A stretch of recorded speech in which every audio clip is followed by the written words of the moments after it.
હિમાચલમાં આવીને શ્રીયાને એના જેટલા ફ્રેન્ડ ભલે ના મળ્યા હોય, પણ આ મોટા મોટા ફ્રેન્ડ ભેગી શ્રીયા રોજ સવારે મંદિરમાં પૂજા કરવા તો પહોંચી જ જાય. અને આજે તો પૂજા કરીને મને કામ કરાવવા માંડી ગઈ.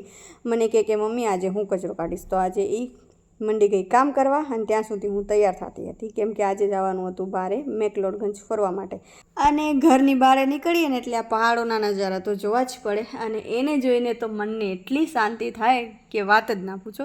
અને આ નજારા જોવા માટે જ હું બીજી વાર પણ હિમાચલ આવી છું. અને પછી અમે ફટાફટ મેકલોડગંજ જવા માટે નીકળી ગયા, અને રસ્તામાં અહીંયા એક ચર્ચ આવે છે, તો પહેલાં અમે ત્યાં ગયા. અને ઉમા ગયા એટલે શ્રીયાને તો આ કોટન કેન્ડીવાળા ભાઈ મળી ગયા, એટલે ફટાફટ દોડીને ઉમા ગઈ કે મમ્મી મને આ જ લેવું છે. તો મેં પણ એને લઈ દીધું. અને પછી તો શ્રીયા એવી દોડી કે જાણે કોઈ એને એવોર્ડ મળ્યો હોય.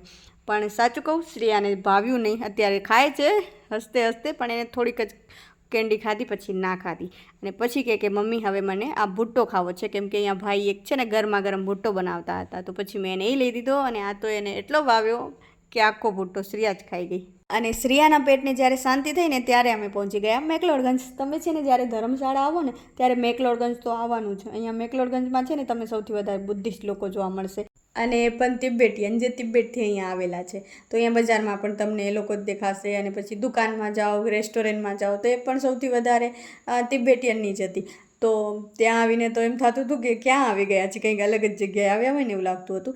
અને પછી અમે પહોંચ્યા દલાઈ લામા ટેમ્પલ, જ્યાં એટલા બધા વાંદરા હતા કે વાત ના પૂછો. અને અમે અત્યારે જ્યાં છીએ ને અહીંયા હજી એટલા બધા વાંદરા નથી દેખાતા, પણ પાછળની બાજુ સામેની બાજુ જ્યાં ઝાડ ને બધું છે ને ત્યાં તો બહુ જ વાંદરા હતા. તો મને બહુ જ બીક લાગતી હતી. અને એમાં એક વાંદરો તો મારી પાછળ દોડ્યો, તો હું છે ને એને જોઈને જ બી ગઈ હતી ને, તો હું ભાગી એટલે તરત જ મારી પાછળ આવ્યો. તો મને છે ને વધારે બીક લાગતી હતી. અને પછી અમે અહીંયા મંદિરમાં દર્શન કરવા પહોંચી ગયા, જ્યાં પૂજા પણ ચાલુ હતી. અને પછી ત્યાંથી બહાર આવ્યા એટલે શ્રીયાને ખાવાનું ચાલુ થઈ ગયું. અને તરબૂચ ખાવતું, તો મેં એને ફટાફટ તરબૂચ ખવડાવ્યું. અને પછી એના માટે થોડીક અહીંયાથી શોપિંગ કરવાની હતી, તો શોપિંગ પણ કરી. અને અહીંયા બહુ મજા આવી.